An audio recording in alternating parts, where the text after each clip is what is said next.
Live from the 607 is the Ocho Duro Parlay Hour Entertainment Edition, where we're talking comics, we're talking movies, we're talking TV, we're talking a lot more. So why don't you join in the conversation? Because here we go.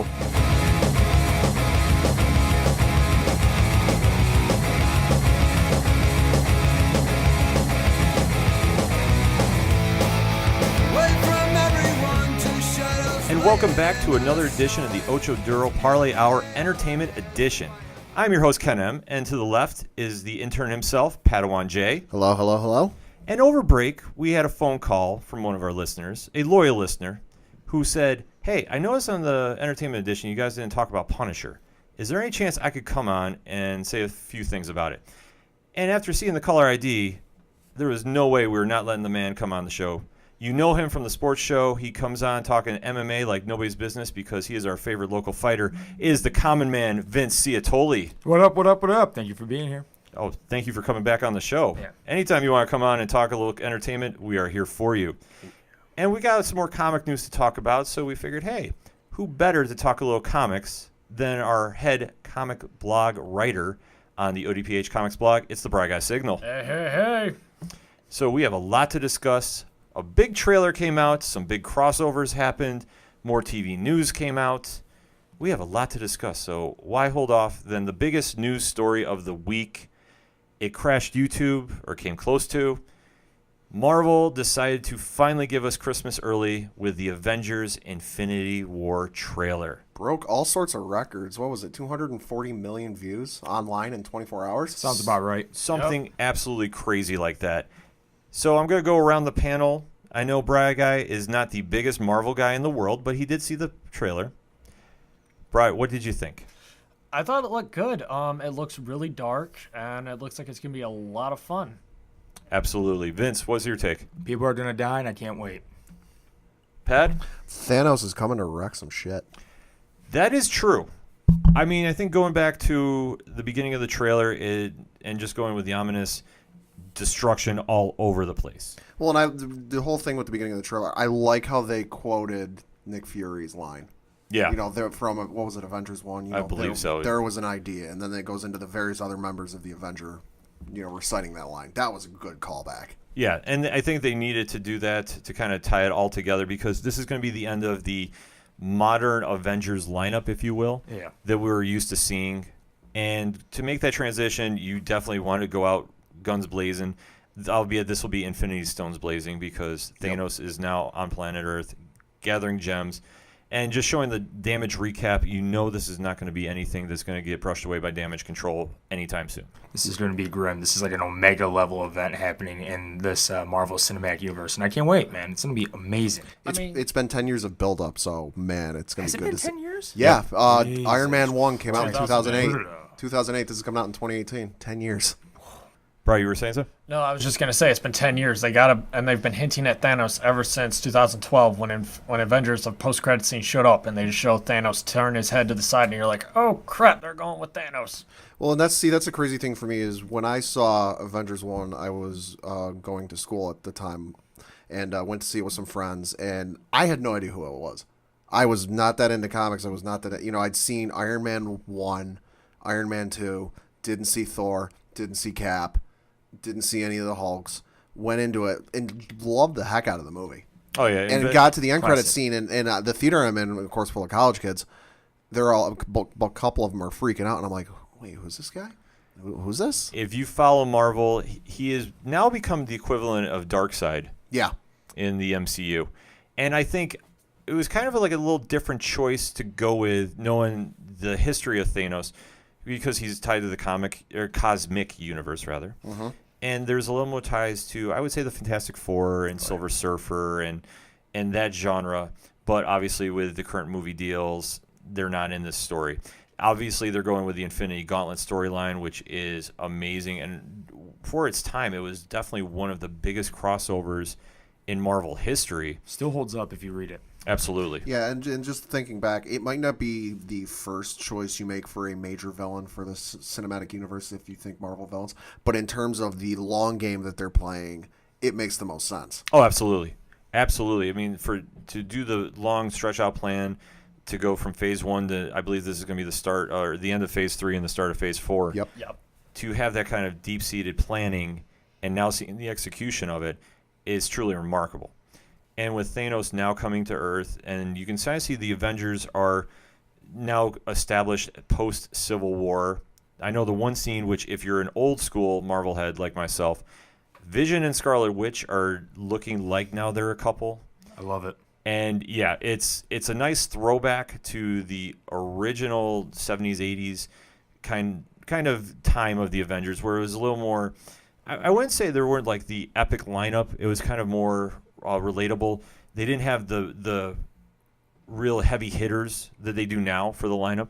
Black Knight, Dr. Druid, people like that. Yeah, it was a mix of, not the A-listers, but they had characters, and they did a nice job developing them that you actually cared about them. Oh, yeah. Same thing with the Vision and Scarlet Witch, which is just a very complicated romance, to say the least. Yeah, considering the last time I believe they saw each other before the airport scene was Scarlet Witch put him like 3,000 feet under. Yeah. Which I'm kind of curious, thinking back on that. Okay, Scarlet Witch escaped the Avengers compound and put him like 3,000 feet under the ground. They had the fight at the airport. How did they get from there to, we're lovey-dovey in a relationship? They kind of made up in the airport scene, if you remember, like Scarlet Witch, I think. Scarlet Witch gets knocked out and Vision comes over and he sort of cradles her. Oh, yeah. And then that's when he shoots Rhodey by mistake, and that's when he says, I was distracted. Yeah, Tony tells him to take him out. Yeah, okay. Yeah, it's kind of a unique thing with that. And I know if they're going to try following the comic history, good luck, because that's going to get real messy in a hurry. Capital C, convoluted. Yeah, but it's going to be interesting to see how that plays out, and if they are a couple at this point. From the trailer, I was assuming they were. That's the implication I got. And just kind of seeing how that moves forward, because that would have ties down the road to I don't even think they've even talked about doing Young Avengers by any means. So they've got stuff planned, but they haven't even started hinting at anything. We don't even know really what's going to be for the bulk part of Phase 4. I just know all that's been announced is James Gunn's going to have a bigger role in the development of it. He also said he is coming back to direct Guardians 3, which is going to be part of Phase 4. He also will write that movie. Other than that, they have said we're going to keep it very down low as to what we want to do. I'll say all we know for Phase 4 is Guardians 3 and Miss Marvel. Captain Marvel. Or Captain Marvel. Captain Marvel. There's no Miss Marvel movie that we know of yet. No, that's the only thing they've really released. I've heard that they do have plans in the work. I would assume so. I think it's just going to be depending on if they're recasting and contracts are running up, or however they're going to divvy that whole mess up. But Disney and Marvel have a plan for it. And obviously, if the Fox deal does go through, there's going to be a whole reshuffling going on. Yeah. So stay tuned. The only thing we can definitely say is Captain Marvel is coming out.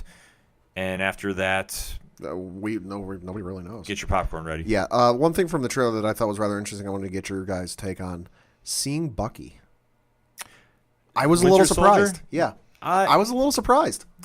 I kind of was and I kind of wasn't. Because the vibe I got when we saw him at the end of Civil War was, put me back under ice. I don't really trust myself. So I kind of figured, okay, they're going to write him off for a couple of movies and then bring him back. I was a little surprised they brought him back. I took it as, he went to Wakanda and Black Panther and all scientists were going to help him. So when he showed up, I'm like, okay, he's good, ready to go, ready to kick some alien ass. Drastic times, drastic measure. You got to bring out the big guns. Well, yeah, I figured that might be the reasoning, and the explanation is, oh no, Thanos is here. We're getting our butts kicked. We need help. Everybody. Well, everybody on the front line. You could look at it also as it's a giant world war, so you might as well get some World War vets in there.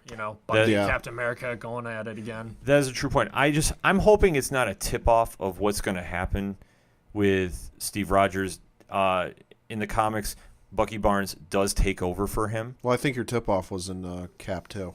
Oh, yeah, absolutely. When he gets the shield, yeah. There was a rather extended shot of him holding the shield. Oh, yeah, and I think it was a bit foreshadowing, but I'm just hoping that's not so much of a tip-off of who the major heroes are going to be killed off in this, because it does happen. I mean, in the comics, Thanos does do a lot of damage. Runs right. There's an iconic scene, if you can find it, of Captain America and Thanos squaring off, and it is it gives you goosebumps when you read what they're saying. It's amazing. Yeah. I mean, the thing is, though, is I wouldn't care if they did kill off Captain America, because that's the thing. This is setting up to be very dark.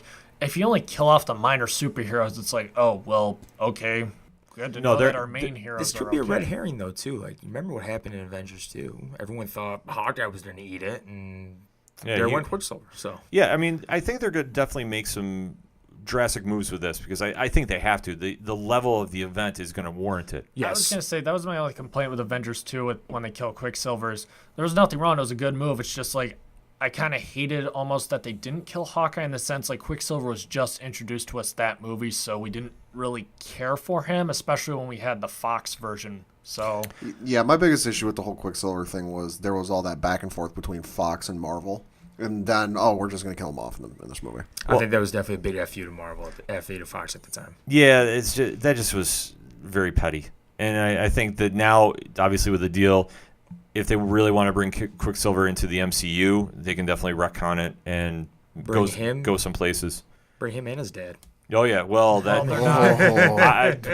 Let's not count our stones before we put them on the gauntlet here just yet. But no, there's going to be a lot of possibilities if that happens. And trust me, if that news becomes finalized, I think we're probably going to devote a whole hour of the show whenever that happens just to break down the possibilities, where we're going, where we are, and go from there. Oh, endless. Yes. Because going back to the trailer, I mean, we never thought we were going to see Spider-Man in an MCU film, and sure enough, he's in this one, albeit with the Iron Spider suit that we saw at the end of Civil War. Yeah, and you got a glimpse of Spidey sense there, which was cool to Finally. see. Yes. Well, I know that was something that a lot of people kind of complained about and were asking, where's the Spidey sense? And I know that was something that the studios were saying, listen, it's not in this one, but you're going to see it. Yeah, and you obviously need to if you're going to do Spider-Man proper, you need to do that. And you're showing his powers are still developing as he's growing up. That makes sense too. I like the take they're doing with him. Tom Holland's doing an excellent job as Spider-Man. Yeah. And for Thanos, Josh Brolin is definitely so far so good from what I've seen on the trailers. Oh yeah, I like it a lot. He's doing it. I know it's gonna be weird seeing him in Deadpool 2 as Cable. Yeah, he is Marvel. But it's gonna be a true test of the actor. If he can pull it off. I think so far so good. He was even good in Guardians for 2 minutes when he was just basically all he did was yell at what's his face there? Crap, I'm forgetting the villain's name from Guardians. Ronan the Accuser? Ronan, yeah. Yep. Basically, all he did in that movie was just yell at Ronan. He's like, you're a boy, and I don't respect you. And you're just like, oh, man, do not piss this guy off. Yeah. And all he did was sit in a chair and yell at people. And that's all he needs to really kind of do for now. But obviously, when he gets in the movie, he's going to be definitely going after the heroes. Oh, yeah. And I think the two safest bets of something drastic happening to is Iron Man and Captain America. Obviously, if you read the Infinity Gauntlet, Captain America gives one of the most iconic speeches of all time, and then Thanos takes him out. I'm hoping to see that. If that happens on the silver screen, I might mark out. I'm just giving people fair warning. There's another awesome, I was mentioning before the show, when he takes out the Vision in the Infinity. I don't know why that part really stuck with me, and I hope to see that in big screen. It was visually impressive in the book because I believe Ron Lim was the artist for the book. Yes, and he did a knockout job with that whole thing, the whole run. And hopefully we see a lot of those panels come to life on the screen. I'm excited to see it. Mm-hmm. And obviously, after seeing the trailer, I'm super excited to see where they're going to go with it. I mean, obviously, the Battle of Wakanda is going to be huge. And Give this man his shield. Yeah, it's like Lord of the Rings shit right there. Yeah, it really looked like it. It definitely did. So I'm excited to see it. And I know they ended the trailer with Thor meeting the Guardians of the Galaxy. That was fantastic. That's going to be interesting because at the end of Ragnarok, with how it ended, I'm kind of wondering how that's going to all play out. Well, it's going to play out real interesting, and I'm really excited to see it because I think it was somebody in the cast of Guardians who was, because they were in the process of filming this Avengers movie, and somebody was asking about the possible team ups and this, that, and the other, and one of them brought up, well, you're thinking about all these great team ups, between Cap and Bucky and all everybody else, but what about Thor and Rocket Raccoon? Well, especially with Thor taking... Oh, my God, yes. Which I read that, I'm like, I need that. I need that guy's eye. With Thor... with Thor doing the more comedic role as he did in Ragnarok, that would make sense, and that's going to be some cinematic gold. And it's going to be a nice, lighthearted moment. Yeah. Because the movie is going to be very dark with all the heroes fighting to save everybody. Groot and Hulk team up. Yeah, I mean, the possibilities are endless of who's going to mix up. Doctor Strange is in this, Black Panther. Star-Lord and Tony. Yeah. The possibilities are endless. Let us know what you think. Obviously, you can hear we're very impressed with the trailer, but we want to know what you think. Hit us up on the hashtag ODPHE, and we'll be right back.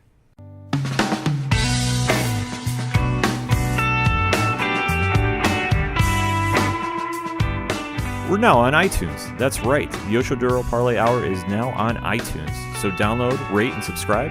Spread the word, and thank you for listening to the Ocho Duro Parlay Hour. I'm the street light guiding you home. Avoid the wrong step into dark. Coming back for the second segment of this week's Ocho Duro Parlay Hour Entertainment Edition, and we got to recap. I will say CW's probably most well-done crossover of the DC TVU. Yep. Gutsiest. Yeah, gutsiest. Definitely. They really told a story. Crisis on Earth X involving Arrow, Flash, Legends of Tomorrow, and Supergirl, and dealing with a version of the crime syndicate, which was the evil doppelgangers of our favorite heroes. Yep, which going forward, if you haven't seen it yet, spoilers. Yeah. Pause, go watch. Yes. If you have not seen it, you might want to skip the segment and come back when we're done talking about it, because we got to talk some spoilers. And the one thing we were talking about in last week's episode is we wanted to see some ramifications. We didn't want to see this all being very, forgettable. Yeah, or just mentioned in passing in later episodes. Because Yeah. a lot of their crossovers, I think we can agree, like, they haven't really had huge ramifications. They just sort of cross over. Oh, that was It's fun. Like, all right. That was yeah. cool. Yeah. Well, and it even became a butt of a joke in later seasons and / episodes, because last year you had the Invasion. which you had one of those aliens show up in an episode of Supergirl a couple weeks ago, and she's just beat him inside of 5 seconds? Yeah, the Dominators showed up. Good God. I mean, it was kind of an interesting choice last year for Invasion. At least I thought, in my opinion. I mean, it was a cool thing to see on TV, but Invasion really is kind of a throwaway crossover for the time that it was written in the 80s. It's, it has great artwork by Todd McFarlane, so, I mean, other than that. I mean, also last year's crossover was each episode sort of focused on that character's arc. Like, if it was the episode for Flash focused on the Flash in that crossover, the episode for Arrow focused on Oliver for that episode. It's like you didn't really have this overall crossover. There's too much like this singularity. one did. This one it was everybody's show. It wasn't focusing on one person. It focused on everybody. Every hero on the shows were affected by one way or another.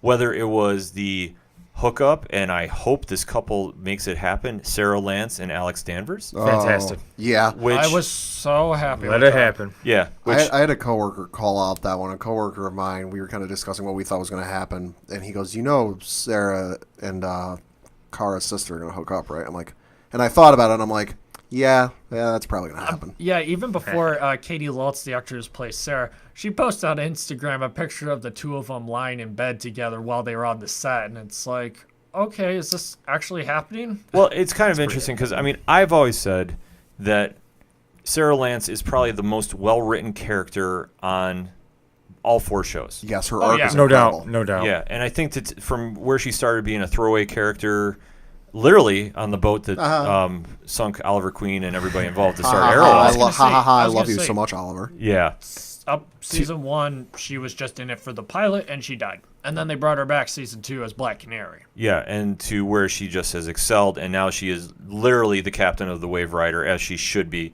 and she's so well done on that show. And Alex Danvers, I think, is the best written character on Supergirl. So Yes. that made it for me. I was just like, great characters meet great characters, and see what happens. Literally a power couple. Yeah.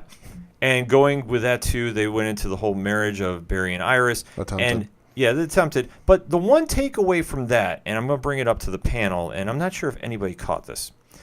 There was a scene with Barry, and I believe, was it an usher, or she is... The person who brought him the drink at the start of the wedding. Yes. Yes. I was like, who the heck are you? I'm really trying to... You look really familiar. I'm like, why are we focusing so much on you talking to Barry right now? I think there's got to be a connection with Barry somewhere.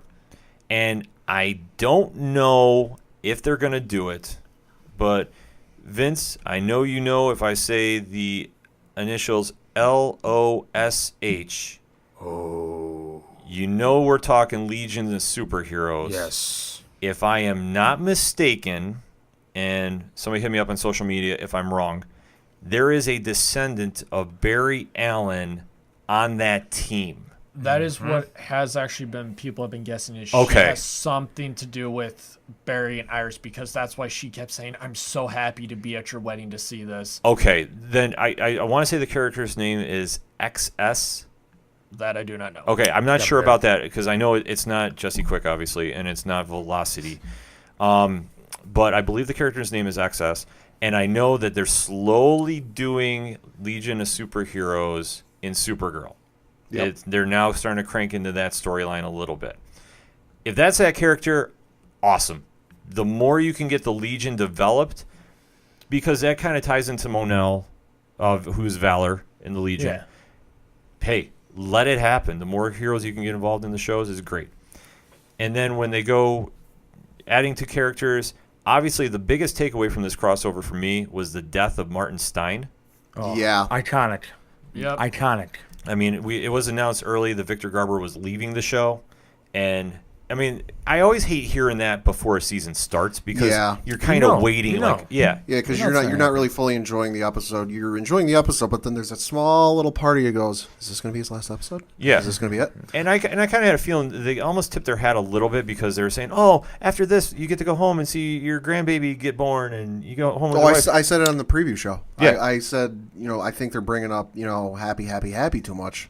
Yeah, That turned out to be the case. and Pat, you were spot on because once they did that, and I know they were really pushing it, and that's been one major arc in Legends this year is they've been trying to separate Firestorm so Jax could still have powers, albeit yet another Marvel reference, Yep. which I kudos to the writers for trolling all of us to make us think that maybe, just maybe, there's going to be a crossover. I know there's not going to be, It'd be great, though. but I could hope. Yeah. Are we doing a vote on who wins again? Absolutely, but I swear if no, I want to get into it. I want to get into it. It's too upsetting. It's too Yeah, upsetting. the voting when they did the Marvel vs. DC crossover in the late '90s, very skewed, and I still will fight to this day. The Wolverine could not beat Lobo. I will not hear this. Yeah, that's a bunch of bull. Yeah, that happened. Begrudgingly agree. That happened. Begrudgingly agree. Yeah, and Batman beat Captain America. That was my two big problems with the voting. But hey, we're fans, so we got to voice our opinions, and obviously, the more popular characters won. I get it. Speaking of Batman, that was one of my. I like the show Arrow a lot, but one of my things I do complain is, and Ken, you've said this, Oliver is a lot like Batman in that show. Yeah. And that was one of my things is when they finally fight their doppelgangers not finally, the first time they actually fight their doppelgangers, Oliver shoots a kryptonite arrow at Supergirl's doppelganger, and Supergirl's like, "Why do you have kryptonite arrows?" And he's like, "In case an evil one of you ever shows up." And I'm like, Eye "Okay, roll. you're really Eye pushing roll. it to be Batman with his whole contingency plan to take out the Justice League." Next season, I heard he's going to have a kid named Damien. Oh, if only. If only. But I don't know where they're going to go with that. I don't know if they're trying to implement that Oliver is going to turn into the Oliver we know from the comics after this season is done. Maybe. Because you're seeing more trick arrows starting to appear. Yeah. And Boxing glove. Yeah, and that's Oh, if only. when they did the boxing glove arrow, that was amazing. When yeah. they did Wildcat on That was so. in season 3, I believe. Bring Wildcat back. Yeah, where is he right now? Bring him back.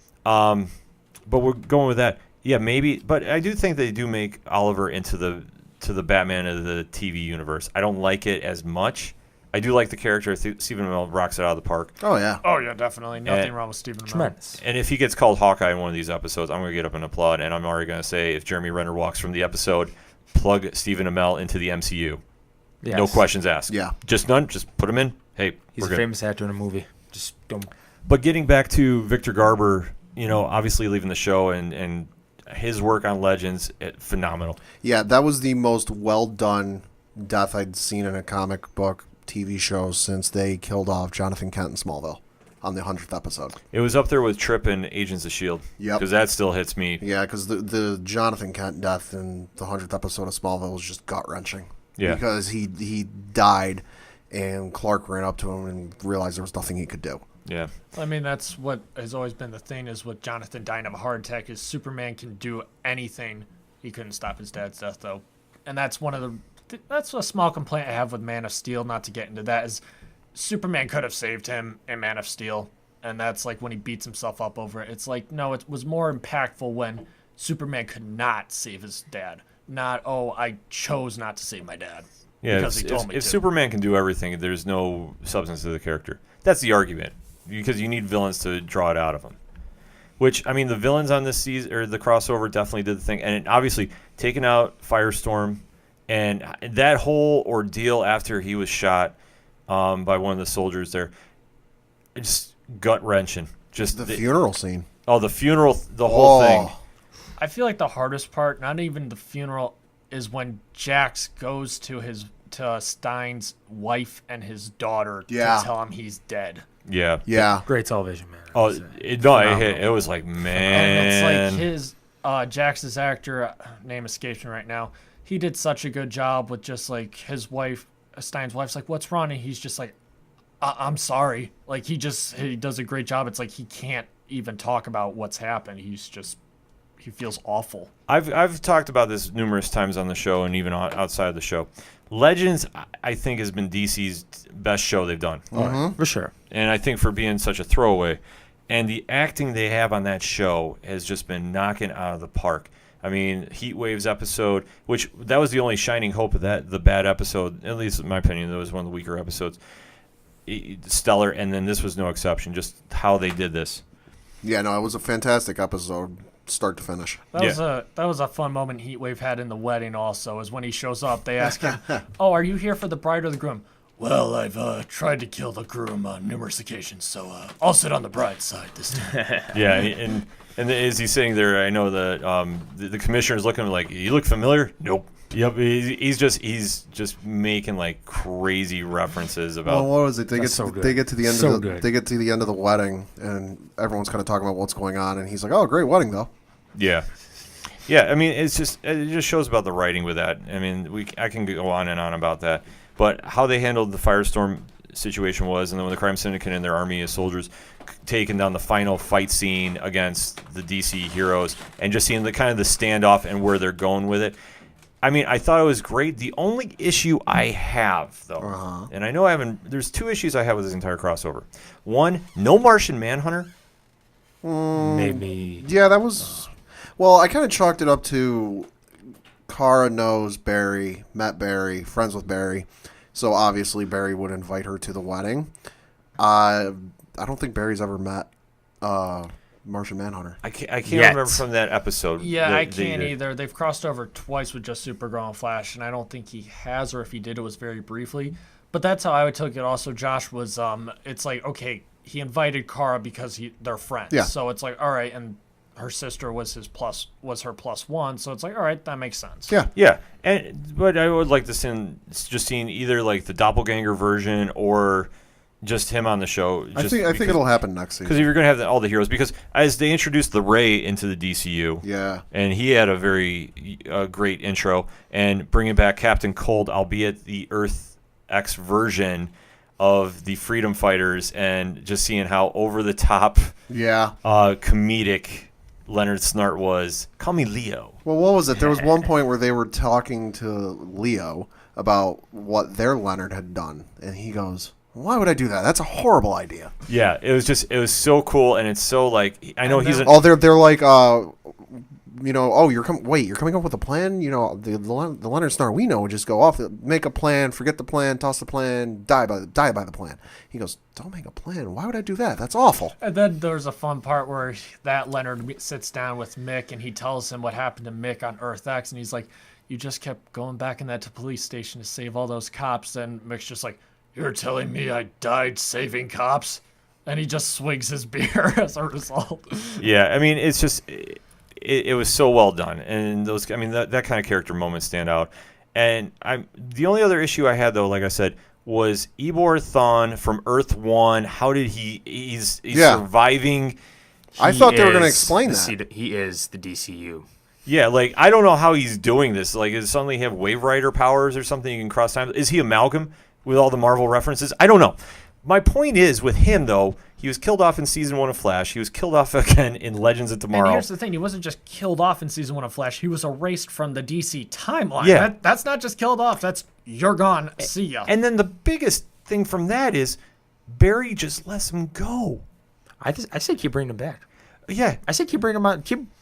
Every season, make it, and they're just having a title of an episode be another Eobor Thawne episode. Yeah, if you can do that, hey, I'm all right with it as long as you're bringing them on different shows. I just don't want to see any more speedsters on Flash for maybe a season more. Yeah, after Season 3, I'd be okay with that. Yeah, but I mean, that's my only takeaway from that is, like, I just didn't understand the ending is, like, everybody else got taken out Except him, who is now running around planet The one person Earth 1. who any hero would want to justify killing them, because if you know what Thawne did to Barry, it's like you would understand why Barry would want to kill him. Yes. Yeah. And speaking of killing, that is the one thing that I was amazed at was the CW was not afraid to go dark with this. Oh no. No, the material Like if you and watch everything it, you're about gonna be it. amazed at what they got away with on that crossover. Yeah. They got Respect away to with them. a lot. They let it all Oh, hang I out, think man. I just found the answer to your Eobard Thawne question.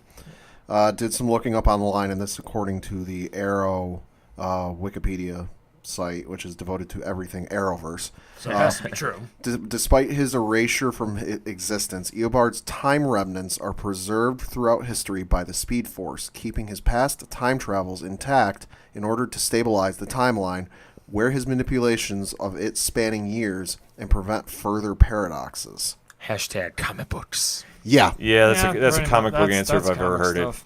it. And to wrap up, I mean, our thoughts about the crossover, the double wedding at the end. I'm Which- surprised they did the second one. I was really surprised they did the second one with Ollie and Felicity. I mean, I think it's going to play more into Arrow for them moving forward because obviously with the investigation into Oliver Queen being the Green Arrow. And I did see the preview for the finale that apparently there's Yeah. a mole on the team that's feeding information to the Uh-oh. special agent. Which I'm just saying this, it better not be Laurel Lance. That they're like, oh yeah, she's part of Team Arrow, and she's telling us everything because she's the Earth 2 version. Oh, okay. I I see where you're going. I don't want to see a cop out of that. I see where you're going. I'd say a long shot would be the new Black Canary because they really haven't really done a lot with her. Or I'll even say if Oliver's incriminating himself, that would just be amazing. But obviously they're not going to do that. That'd be like Batman level stuff. Well, I'm saying they're trying to write him as the Batman. So, or I mean, could it be Roy Harper too? Ooh. Harper's a good choice. We- Harper's a good choice. I mean, He did get mentioned a couple of weeks ago. Yeah, and I'm not sure how soon he would be coming back to Arrow because obviously for the crossover too, we didn't even talk about they brought Tommy back, his doppelganger. That was surprising. Yeah. I mean, there's so much good about this. I mean, we could keep going on and on and on about it, but you should check out the episodes. Let us know what you think. Crisis on Infinite Earths or Crisis on Earth X. I don't know. I get confused with the timelines. Hey, I just try watching as much as I can. But let us know what you think. Hashtag ODPHEE. We're going to take a quick break, and we got to talk some Marvel Punisher. It's a heartbreak, soul-shaped radio attack. Taking 4 steps forward, no steps back. Hey, this is Vince, the Commonman, a local MMA fighter, telling you to keep on listening to the ODPH, the 607's up-and-coming newest podcast.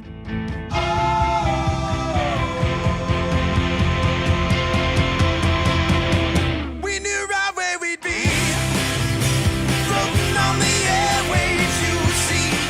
It's a heartbreak, soul-shaped radio attack. Taking 4 steps forward and no steps back. We knew right where we'd be. Coming back on the ODPHEE this week, and like I said earlier in the show, I got a phone call to talk some Punisher. I am handing the reins over to the common man, Vince Ciatoli. Vince, break it down for us. What was your thoughts? I absolutely, positively loved Marvel's Punisher on Netflix. It is amazing. I highly suggest you go see it. You go watch it. Just take some time, go watch it. Furthermore, I highly also suggest you read the Max version of the book because there is a lot of ties between the character of Frank Castle, the characterization of Frank Castle in the Netflix show, and the characterization that Garth Ennis wrote in that series. Absolutely. You can definitely tell Garth Ennis's stamp was on this with the material. And the one thing I liked about it, too, is obviously if you know the history of the Punisher, mainstream storytelling of him, they really haven't gone into his wartime background. They've always taken that, you know, obviously after his family gets killed, he just becomes the anti-hero of anti-heroes. Yeah. And they don't really delve into that. And Garth Ennis did a good job illustrating his point when he was in the military service. And this one was kind of more focusing on that aspect, which I liked, and I thought was a really cool telling of it. Because with the heroes, obviously, you know, hey, we get our powers, and what do we do? Hey, we're gonna be this. This was just just somebody dealing with the history of their actions and just the repercussions and what was transpiring with them. It was so well done. John Brenthal, just absolutely, he is Frank Castle. Oh yeah. He's the man. Yeah, He's like the man. I thought after the speech in Daredevil Season 2, Episode 4 at the Graveyard, which if you haven't seen, hey, Netflix it.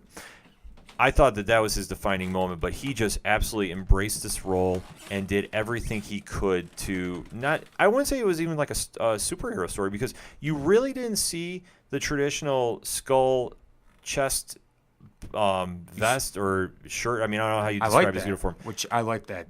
He brought that out he brought that out when he needed to bring it out. Yeah, he did when he needed to. I want them to see me coming. Yeah, and just how he was, tracing down, obviously with the Micro, which I know in the comics, at least recently, it's gone from being his ally to his adversary and back and forth. And I thought he did a really nice job with that on the show. Oh, yeah. Yeah, the twist on that was really surprising for me. Yeah, I thought that was really something different, because obviously with the Punisher, he does not have a huge rogues gallery. Right. So anywhere you can kind of implement that, because a lot of his guys come from the Daredevil universe, even the Spider-Man one for like a couple here and there. Yeah. So, but usually he's left for the most part by himself, because obviously he's just a highly trained soldier who is fighting obviously you wouldn't see him fighting the Dr. Dooms of the world. Right. Unless, of course, you did read Acts of Vengeance back in the late 80s, early 90s, when they decided to get real kind of crazy with it. So good. Yes. So good. Check it out. Yes, absolutely. But getting back to the story, though, I thought it was very interesting how they did it. They didn't really tie too much into the other Netflix shows. No. I enjoyed that very much, which I thought that was the right call. Honestly, with the exception of Defenders, all of Netflix's shows, they generally tend to stay away from one another. Yes and no. Like, they make hints at the there's others, references. but, like, you never see, like, some hero walk down the street. It's like Jessica Jones, like, I think the first season they hinted at that nut job. I think she says that nut job in Hell's Kitchen. Yeah. Yeah. Claudia Nelson, too, you had on there, so. Yeah, there's hints to other characters. Obviously, Karen Page coming on this, and that was kind of a curveball, I would say. I thought it was unnecessary. I think it was and it wasn't. I'm with you in the sense of, like, her story arc was it tied into a couple episodes. It wasn't super long, and she really wasn't a focal point of the series. But also going back into the Punisher's storyline, though, she's never really had a lot of interaction with him in the comics. So it was kind of a cool dynamic to see, albeit, like you said, it was kind of it didn't really do anything to hurt the plot, but it really wasn't anything that was like, oh, wow, this is added to the story, except for the one episodes near the end where they're tying in the hotel. Yes. That was pretty much like the shining moment for that. Well, I think the thing with Karen Page was just to show, while yes, this is a bad man who just runs around, shoots people, and kills them without regard or abandon. That's not all that he is. There's more to him. There is shades of gray. Despite all the crap and just years worth of Dr. Phil episodes that man could produce, that deep down there is still a part of him that can still have a relationship, can still love. That deep down it's buried. Yeah, by no means it's there. It's there. They Buried teased under enough. a lot of red hot lead. Yes, they teased enough that okay, maybe that might be something going forward. I don't see it happening per se, but obviously, how he left Daredevil season 2 to where he is now, there's a whole new stat quo of the world now knows Frank Castle is still alive and is now the most wanted man in the world. Oh yeah. And cops just let him exist, but I think the cops are just letting him exist at some point. You got to think too. Well, no, I think it's gonna be pretty much like the comics have written him. Yeah. I think that you're going to have certain instances where it's like when they do with like Shield goes after him, like they know he's out there. Ooh. And if they know they can get him, they'll get him. But Yeah. I don't think they're going to have any specific, stories of them going after him. And also like too, how they've written him kind of in the comics that they know he's there, but they also know that obviously Frank has his code and he's not going to hurt them. Yeah. So they're kind of just saying, he's out there and maybe he can do what we can't.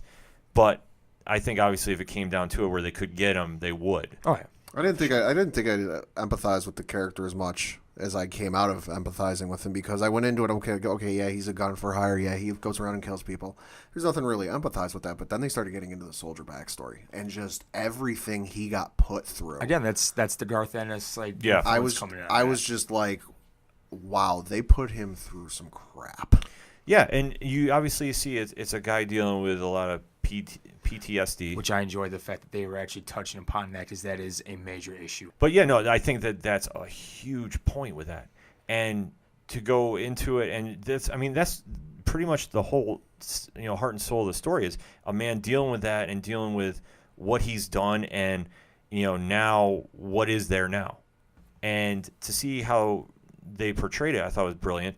I liked how they introduced Jigsaw too. Oh, that was. I didn't even put it together at first when I first saw it. I'm like, and then as I kept going, I'm like, oh, that's the him. minute I heard the name, I'm like, oh, okay, because it's different than the comic version. So, and I thought the actor that played him was phenomenal. Oh, he's too. great. Yeah, he killed it. Yeah, and then the final scene, which let us also emphasize too, if you have not seen this yet, it is not for the weak of heart. There's blood. There is blood. It is of it. ultra violent. It is When Frank puts away a certain character that I had issues with how he was written on the show, but it is what it is. I enjoyed it. Yeah, like they did not sugarcoat anything. It's not something that you want to watch. If you're not somebody that can handle that, you shouldn't watch it. I will say, prior to this, I would say probably the most violent thing I think I've seen is any one of the Expendable movies. In terms of just violence, killing, and everything else. This made the Expendable movies look a little PG compared to this. You gotta let Frank be Frank, though. That's my thing. Well, that's the thing, because at the essence of the character, he is a one-man demolition crew. Yep. That, he has his mission, and that's what he's doing. And no matter how messy it's going to get, he's gonna get it done. He's going to do it. I mean, he's not going to be all stealth and whatever the case is, as when he came in Daredevil season 2. Yeah, I thought it was brilliant how he kind of turned the tables on Micro earlier in this season, because it looked like Micro had the jump on him, that he had him all figured out, and then Frank being Frank turned the tables, just like, yeah, I gotcha. Well, I think that's another kudo to the character, because I don't think people realize how strategic he is. No, I didn't, because of the thing. If you can't tell, I don't really know all that much about Punisher. I wasn't really that much into him before. I was all for it when I saw the character and I saw him in season 2 of Daredevil. Oh, yeah, all for it, all sold. But I didn't really know. So I was very surprised with some of the stuff they did and where they went with it. Yeah, and I mean, honestly, I think that he was written pretty well starting out. I mean, he started out actually as a Spider-Man villain. Oh yeah. Which, if you really want to dig some history on. And then Garth Ennis got a hold of him and just completely redid the character. Best run on a comic ever. I'll read it. Yeah, I'll say that if you really want to see the heart and soul of the Punisher, Garth Ennis' run, if you can find any issues, that's what you need to do. His Welcome Back Frank series, phenomenal. And his Max work, I mean, like I said, it's geared toward the more adult audience, but it is worth reading if you really want to see what Frank Castle is all about. It's if HBO decided to write a comic book series. Yeah, essentially. It is. Yeah. It is just in your face, blunt storytelling. Which, in addition to the Max characters, I heard there's a rumor for season 2 for Punisher that they might bring a certain Max character in. Barracuda? Yes, which I'm very excited about. But at the same time, how the hell are they going to transfer him to TV, to even Netflix? But you know what, though? I honestly didn't think they were going to pull this off on Netflix either. If that's the route they're going to go, I could see it happening. I don't know if they're going to do it, though, because I think that with Punisher, yeah, they could go that route, but I have a feeling they're going to tie it more towards the Kingpin character. I think I would be perfectly fine with that. Yeah, and I think they're going to tie it into more so with Bullseye, because that is a long-standing... I mean, he has to get introduced at some point to Netflix. I think he's going to be coming on Daredevil Season 3, but I would not doubt him also crashing Punisher Season 2. Plus, who knows if they're going to... We saw the last of Jigsaw for a while. That's going to be kind of telling. I highly recommend it. Yes. I think it was, obviously, with Iron Fist kind of being the weakest Netflix series of the Marvel heroes, because it's kind of a swing back and forth just of how it's written. I know every single Netflix series has been greenlit for our next season. Yeah. If I'm not mistaken. Mm-hmm. Obviously, Punisher, I think, is just a matter of time. Yeah. And where they go with it is going to be anybody's guess. But I highly recommend it. I know Vince, he's all for it. The rest of the panel is saying check it out. Oh, yeah. Like I said, if you really want a solid drama, that's what we're going to be doing, and that's what we recommend. Can I just say one thing, though? Absolutely. My biggest gripe on that show was the character, and this is spoilers. Sorry. It is what it is. The characterization of Rollins on the show versus Rollins in the comic. Yeah. Rollins in the show, he was good. He's good, but the comic version is a lot better. Oh, the comic, he was just this charismatic, just smooth talking dude, and seemed like he was constantly a thorn in the Punisher side in various storylines. Like, it didn't matter. He was going to Russia, Kadar, whatever, and Rollins was there the entire time. So I was a bit disappointed with that. I really enjoyed the character Rollins, but the Netflix version was good for what it was. Absolutely. And it'll be kind of interesting to see now, because not saying they would, but a certain show came back that could tie in a little bit with the Punisher. Mm-hmm. It's a little show that we call Agents of S.H.I.E.L.D. Oh, boy. Season premiere was this week. We're going to take a quick break, and we're going to come back and break that down for you here on the ODPH Entertainment Edition.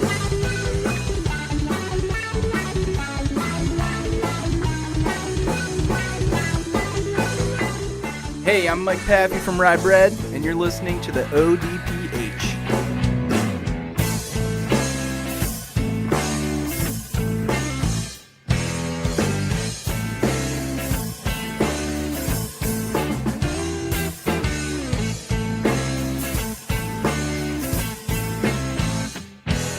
Coming back for the final segment on this week's Ocho Duro Parlay Hour Entertainment Edition. And before we get into it, I definitely got to thank the Commonman Vince Ciatoli for coming through. It's absolutely my pleasure. Thank you. Absolutely. You can check Vince out at Crow's Nest MMA.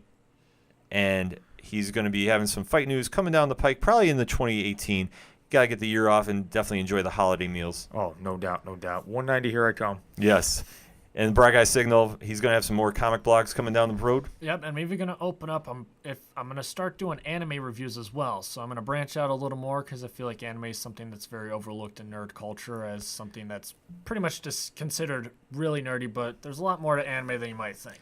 And one thing we should talk about before we get into Agents of S.H.I.E.L.D. I know where you're going. There was a trailer, because we were at New York Comic Con. Uh-huh. The three of us, actually, Bright Guy, Padawan, and myself.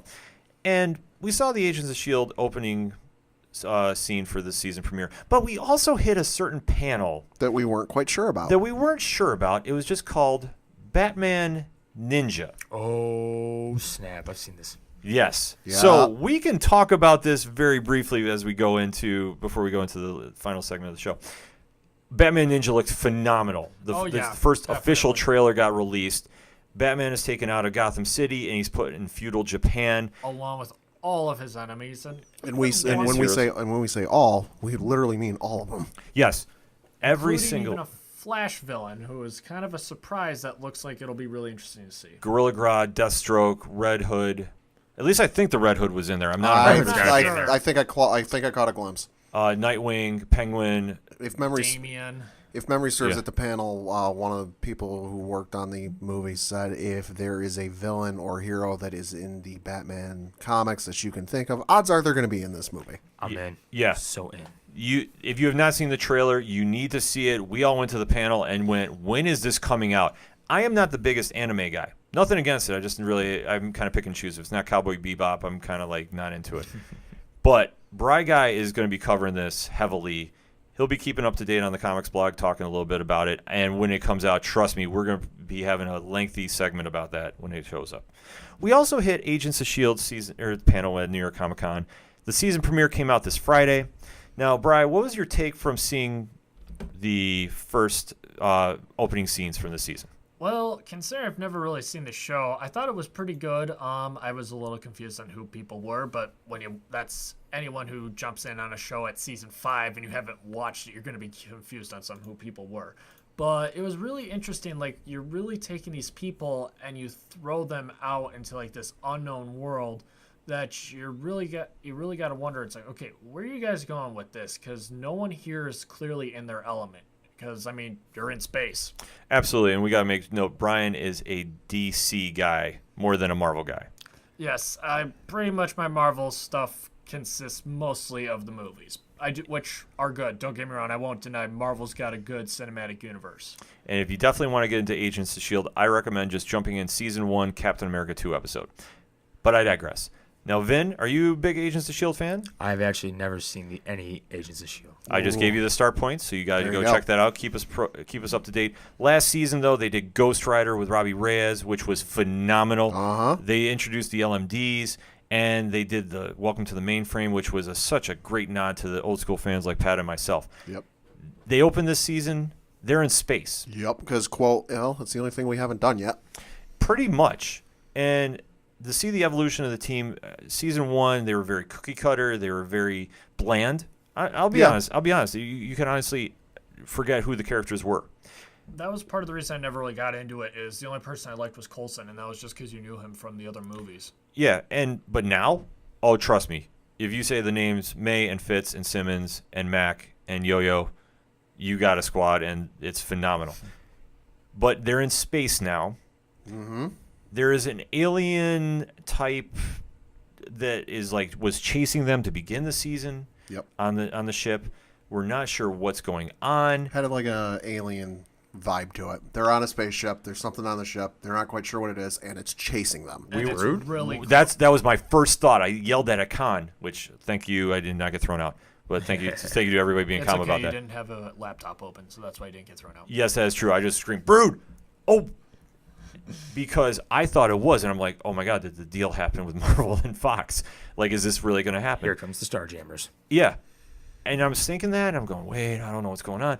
And as it's going on and progressing, and I know we're giving a little spoilers away, but I'm going to try curbing as well as we can, because I have watched the episode a couple times. I'm still a little confused of what happened, but it was awesome. Uh-huh. You find out that they're in space, but they're in the future. Yeah, because the entire time they're like, where are we? We have no idea. And it's just the build up to it, and then the eventual reveal is just so fantastically done. So you guys are still talking S.H.I.E.L.D., right? But we didn't jump into Star Trek right now. Right. Space, Yep. future. That's what I'm saying. Final Frontier. All of a sudden we went, because I thought we were going to see Sword. I was waiting on that. And see, this is the beautiful thing about the build up to this is the way they build this up is it leads you to believe they are somewhere else in the universe. That just everything, the people are different, the ship looks different, the technology looks different, just everything is different from what they're used to. And the build up genuinely makes you believe they're somewhere else in the universe, and then they just drop on you. It was completely crazy. And then when they drop that, and now you're going, wait, what's going on? And now they're in the future. The Kree is involved. Oh, and boy. And when they opened the episode too, and I know Brad can talk a little bit about this, there was the weird guy swimming in the pool. It was like a weird montage. Well, I didn't care. I mean, the music to that montage was Talking Heads. I Think This Is the Place, which that's just a great song on its own, right? Yeah, but then you see him when he gets out, and he's behind a He's in the shower shower. door. Behind a shower curtain. And then while this happy music's still playing, he suddenly rips his skin off and tosses it over the shower curtain like you would a towel. That is so good. Oh my god. Yeah, there's a shot of he's in the shower taking a shower, and the camera's doing a slow zoom out, and over sitting on the toilet where you would expect somebody to throw a towel, bathrobe or something. There's the skin. Yeah, and immediately I thought Skrulls. Yep. And I'm like, okay, this is how the MCU is going to do Skrulls. Can confirm he did say that. Yeah, which I'm still waiting to see because they didn't touch upon it the rest of the episode. So there's enough footnotes going forward that, like I said, I've watched it a couple times. I'm very intrigued where it's going. Yeah. I don't exactly know, but trust me, I'm locked in. Oh, so am I. Yeah. And if you haven't seen it, I highly recommend, if you got the time, get on Netflix. Just start at the Captain America 2 episode of season 1. If you really got the time, go back to episode 1 and watch through it. But I'm going to tell you right now, you can start there and go, and you'll pick up enough that by the time you get through season 2, which was awesome, you're going to be like, okay, I'm in. This is who they are, and you can start seeing that it's now becoming a real S.H.I.E.L.D. comic movie or TV show, instead of just being like, hey, everything's tied up with a nice bow and everything's happy. And like I said, last season was one of the best comic TV series written. It was done between that and Legion. Yep. So Legion was awesome. Yeah, man. See, I'm getting amped up talking about this, I can tell. which is awesome. Yes. So go check it out. Closing out this week's ODPHEE, with our recommendations for stuff that you need to go check out. Commonman's got a book he wants to talk about, so Vince, why don't you let the listeners know what you're talking about? You heard me mention him before. We're mentioning it again. It's going to be called Punisher Platoon. It's written by the man himself, Garth Ennis. It is drawn by the man himself, Goran Parlov. You saw him from Punisher Match. Now you check it out. It's issue 3 right now. Pick it up right now. You can still get right into it, so go check it. Hit your local comic shops. You can definitely find the back issues right now. Sound around. Sound around in Vestal, New York. Gotta give them a quick plug. Jet Cross. So, Bra Guy Signal, I have a show that you need to go check out. Oh, is that true? Yes.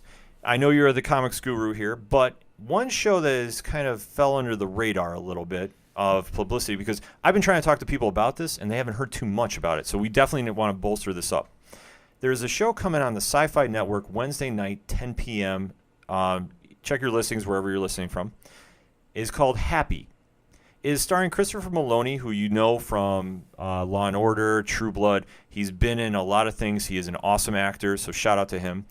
Patton Oswalt is on the show as well, doing an animated voice. And you know Patton Oswalt from Agents of S.H.I.E.L.D., amongst other things, too. The combination is great, but what makes this show stand out, you ask me? It is Grant Morrison. Now, you know that name. You know some of his work, correct? Oh, yeah, definitely. X-Men run he was very famous for. He also was there for Batman. He's in there for quite a bit of stuff. What else? There was something else that he was His Justice on, right? League. Doom Yep. Patrol. Doom Patrol. I'll say the list of what he hasn't done might be shorter. Yeah. Grant has a unique writing style that it's trippy. It's definitely different. And it will definitely get you watching or reading, depending on what he's done. He's done everything from create Damian Wayne, who is the current Robin, to redoing the entire X-Men line, to basically taking the Justice League lineup that you see in the movie, with the exception of one character, and making that into the common lineup. His run on Justice League is phenomenal if you got the time to go check it out. But he is now doing a show, or his show is adapting his book Happy with Derek Robertson, who is drawing the book, about a story about an ex-cop who becomes a hitman, who is having his own personal issues, and winds up seeing the animated or imaginary friend of a kidnapped, a person who's kidnapped. I don't know too much about it other than I've seen the commercials, and it looks just basically all I need to know is Grant Morrison was writing it, and I'm like, okay, this makes sense. I really don't know what I was watching, but I am locked in to watch. And if you know anything about Grant's work, it is definitely must-see TV.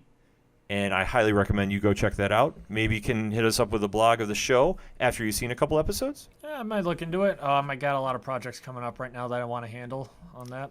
All right, but no problem. But if you can squeak it in, I definitely want to get your feedback if you get time to check the episode. I'll definitely look into it.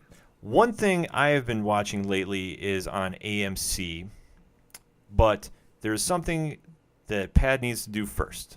Yeah, a little bit of DLC came out this week for Destiny 2, game you might have heard of, called Curse of Osiris.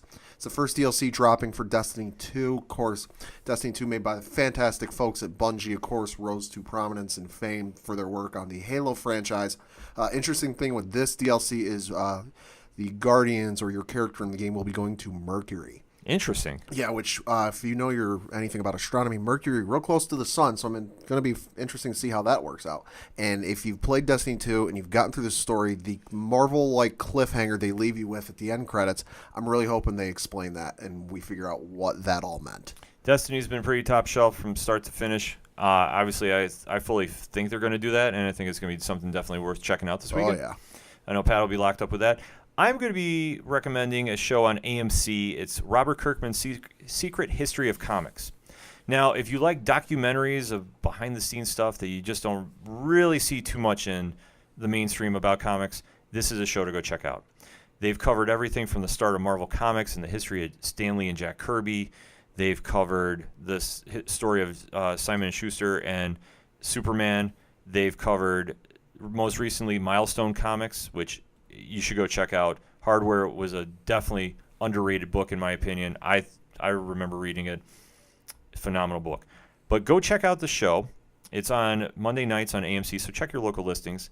We've given you 4 recommendations for stuff to do this weekend, but let us know what you're doing. Hashtag ODPH, something we should be checking out. We want to know. So on behalf of the Common Man, Vince Iatoli, Brad Guy Signal, Signal out. Padawan J, who's going to be talking a little Star Wars next week. Oh, yeah. Look forward to that one. And I'm your host, Ken. Thank you for listening to another edition of the ODPH Entertainment Edition. We'll see you next time.